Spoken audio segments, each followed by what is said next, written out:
Hello दोस्तों। चलिए हम आज अब डिस्कस करते हैं नेक्स्ट टॉपिक पाइथन का, जो है पाइथन के डेटा टाइप्स।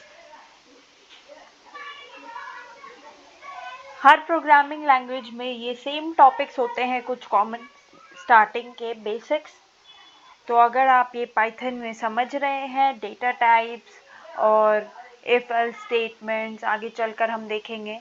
और आगे बहुत कुछ हमने देखा प्रोग्रामिंग के बेसिक्स और लाइब्रेरी के बारे में और कुछ कैलकुलेशंस, ये सब कॉमन रहते हैं बहुत सारे प्रोग्रामिंग लैंग्वेजेस में। तो अगर ये सेम एक बार अगर आप अच्छे से समझ जाओ किसी एक प्रोग्रामिंग लैंग्वेज में, तो आपको बाकी प्रोग्रामिंग लैंग्वेजेस समझना बहुत आसान हो जाता है और बहुत जल्दी भी आप सीख सकते हैं। तो पिछले टॉपिक में हमने कवर किया था क्रिएटिंग कैलकुलेशंस का मैथ लाइब्रेरी। अगर आपने नहीं देखा है तो प्लीज़ जाकर उसे समझ लीजिए अच्छे से, वो आपको बहुत यूज़फुल रहेगा पाइथन में। तो सबसे पहले अगर आपको मेरे वीडियोस पसंद आ रहे हैं तो प्लीज़ उन्हें लाइक, शेयर, सब्सक्राइब करना बिल्कुल ना भूलें और बेल आइकन पर भी ज़रूर प्रेस करें। सारे फ्यूचर नोटिफिकेशंस आपको इस चैनल से रिलेटेड सारे पाइथन और बाकी जो भी टॉपिक्स हम डिस्कस करेंगे उसके सारे आपको नोटिफिकेशंस मिलते रहेंगे। तो चलिए स्टार्ट करते हैं आज के टॉपिक से, जो कि है पाइथन के डेटा टाइप्स। तो पहले समझते हैं कि डेटा कितने टाइप्स के होते हैं। डेटा होता क्या है? डेटा कुछ इंफॉर्मेशन ही होता है जो कि हम स्टोर करना चाहते हैं, उसको उसके ऊपर कैलकुलेशंस या कोई और काम करना चाहते हैं, जिसे हम प्रिंट करना चाहते हैं। तो डेटा या तो नंबर्स हो सकते हैं, या तो स्ट्रिंग टेक्स्ट हो सकता है, या फिर मिक्स डेटा भी हो सकता है, या फिर कुछ और टाइप के भी डेटा हो सकता है। तो चलिए देखते हैं डिटेल में यहाँ पर। तो पहला डेटा हमने लिखा है टेक्स्ट। टेक्स्ट यानी स्ट्रिंग, कुछ भी अल्फ़ाबेटिकल कैरेक्टर्स, वो आएगा हमारे टेक्स्ट डेटा में। फिर नंबर्स यानी 0 to 9 और बाकी सारे नंबर्स, उससे जो भी बनता है सब नंबर्स एक अलग डेटा टाइप है। और बूलियन वैल्यूज, बूलियन वैल्यू यानी 0 या 1 या ट्रू या फॉल्स, इसको बोलते हैं बूलियन वैल्यू। तो चलिए समझते हैं नंबर्स में क्या क्या डेटा टाइप आता है हमारे। अगर हम नंबर्स को और डिटेल में समझना चाहें तो हमारे उसके अंदर हमारे लिए बहुत सारे डेटा टाइप्स हैं, जैसे कि हमारा INT यानी इंटीजर डेटा टाइप, जिसमें सिर्फ इंटीजर स्टोर होते हैं, यानी कुछ भी डेसिमल पॉइंट नंबर्स नहीं होते इसमें। पॉजिटिव, नेगेटिव और ज़ीरो ही होता है। तो फॉर एग्जाम्पल समझ लीजिए, जैसे कि a इज इक्वल टू 10 अगर हमने लिखा तो 10 एक इंटीजर है, ये एक डेसिमल पॉइंट नंबर नहीं है, तो ये INT डेटा टाइप में आएगा। b इज इक्वल टू 20, ये भी एक INT डेटा टाइप में आएगा। बाकी प्रोग्रामिंग लैंग्वेजेस में हमें वेरिएबल के सामने उसका डेटा टाइप भी लिखना होता है, जैसे कि C++, जावा में, लेकिन पाइथन में हमें लिखने की कोई ज़रूरत नहीं है। ऑटोमेटिकली हमारा पाइथन प्लेटफॉर्म समझ जाता है कि ये कौन सा डेटा टाइप है। तो इस तरीके से अगर हम डायरेक्टली बहुत सारी वैल्यूज़ कुछ वेरिएबल्स को जस्ट एक स्टेटमेंट में देना चाहे तो वो भी पॉसिबल है, आसानी से हम कर सकते हैं। जैसे इस एग्जाम्पल में हमने किया है a, b, c is equal to 10, 20, 2। इस तरीके से 10 वैल्यू मिलती है a को, b को मिलती है 20 और c को मिलती है 2।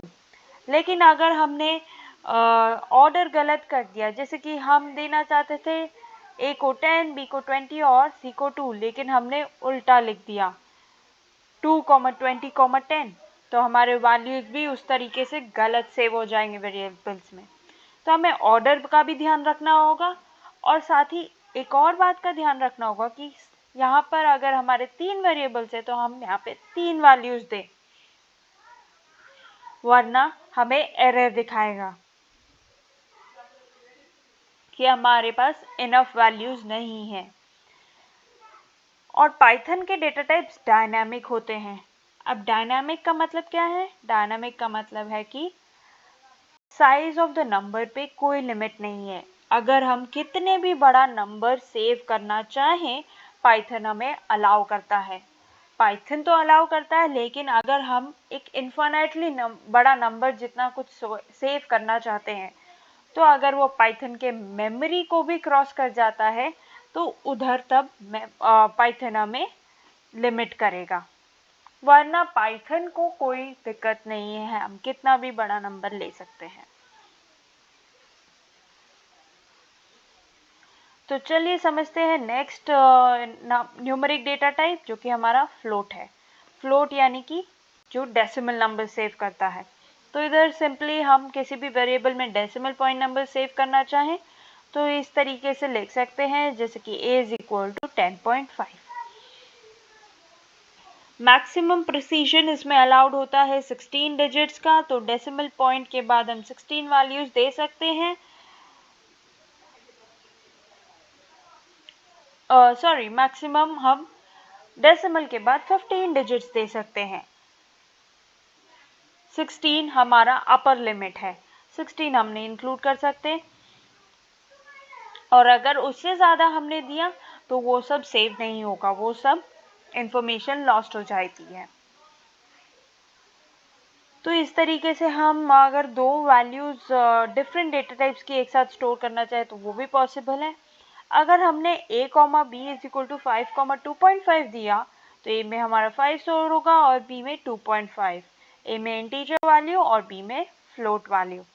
अब अगर हम ऐड करते हैं इसको, c is equal to a plus b करते हैं, तो यहाँ हमारा रिजल्ट फ्लोट आएगा, क्योंकि हमारा एक वेरिएबल का वैल्यू फ्लोट में है।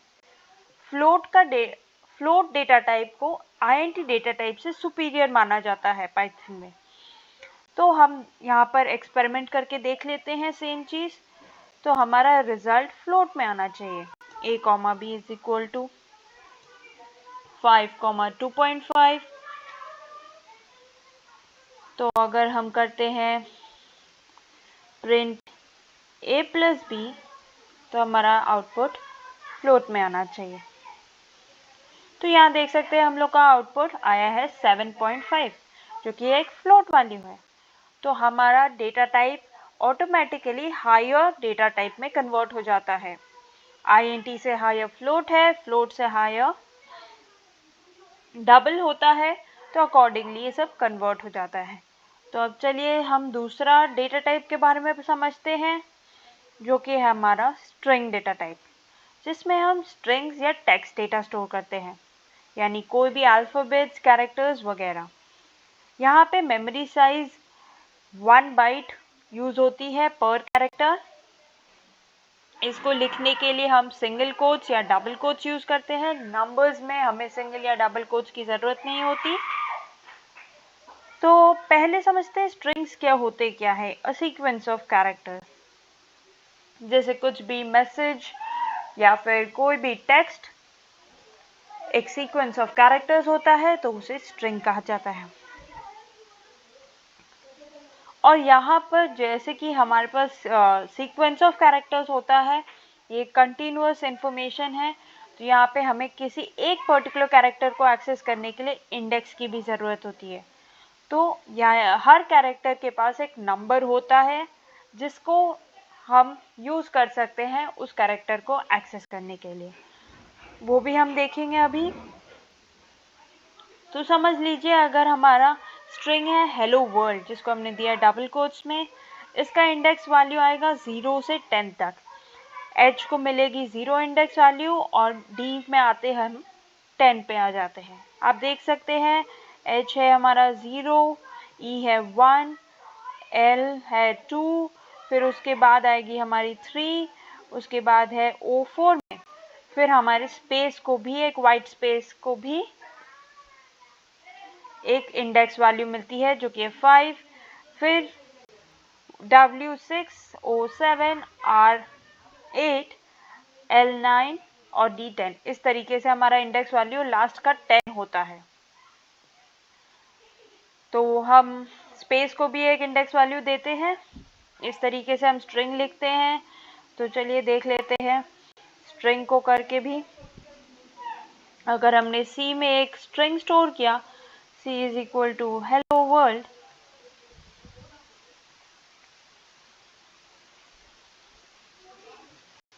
तो अगर हम C का कोई स्पेसिफिक वैल्यू कैरेक्टर लेना चाहे तो इस तरीके से एक्सेस कर सकते हैं। तो हमने देखा कि L आया है।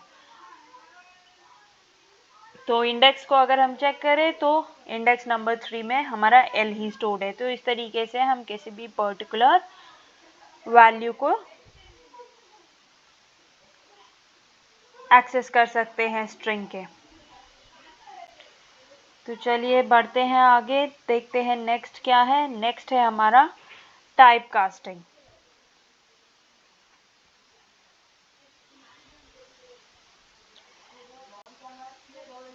यहाँ पर एक और छोटी सी बात समझ लेते हैं कि अगर हमने यहाँ पर कुछ एक्सेस करना चाहा जो वैल्यू इसके बाहर है रेंज के, अगर हमने इंडेक्स C ऑफ 11 दिया तो हमें एक एरर आएगा। अब देख सकते हैं हमारा एरर आया, index error string index out of range. तो हमें ध्यान रखना है कि हम कुछ भी वैल्यू इंडेक्स के बाहर का नहीं देते हैं, जो हमारे रेंज में है उतना ही दें। अब नेक्स्ट चलते हैं टाइप कास्टिंग की ओर, जो कि है एक डेटा टाइप से दूसरे डेटा टाइप को कन्वर्ट करना। अगर हमारा स्ट्रिंग डेटा टाइप है तो हम उसे इंटीजर में अगर कन्वर्ट करना चाहें तो हम उसे कर सकते हैं, और उसे इस तरीके से कर सकते हैं। सपोज अगर हमने a इज इक्वल टू 2 दिया है, फिर int ऑफ a करते हैं, तो हमारा ये डेटा टाइप ऑलरेडी स्ट्रिंग में था, अब ये कन्वर्ट हो जाता है इंटीजर में। तो ये int एक फंक्शन है जिसको हम यूज़ करते हैं। ये एक इनबिल्ट फंक्शन है, ऑलरेडी पाइथन में ये है। उसी तरीके से फ्लोट और स्ट्रिंग के भी फंक्शंस हैं जो कि ऑलरेडी इनबिल्ट हैं पाइथन में, और उन्हें हम डायरेक्टली यूज़ कर सकते हैं। तो चलिए देखते हैं यूज़ करके कुछ। हमने ऑलरेडी b में एक फ्लोट वैल्यू दी है, तो हम इस लाइन को पहले कमेंट कर देते हैं ताकि हमारा एरर ना आए। फिर प्रिंट करते हैं, अगर हम फ्लोट ऑफ a करें, a हमारा इंटीजर वैल्यू है 5, फ्लोट ऑफ a करें तो हमें मिलना चाहिए उसको फ्लोट में 5.0। तो देखते हैं क्या हमें वो मिलता है। हाँ, तो हमारा इंटीजर वैल्यू कन्वर्ट हो गया फ्लोट में। इसी तरीके से b की वैल्यू को ट्राई करते हैं, वो फ्लोट में है, हम उसे इंटीजर में कन्वर्ट करके देखते हैं। int ऑफ b, तो int ऑफ b था 2.5, लेकिन वो इंटीजर में कन्वर्ट हो गया तो हमें मिल गया 2। तो इस तरीके से हम किसी को भी कन्वर्ट कर सकते हैं।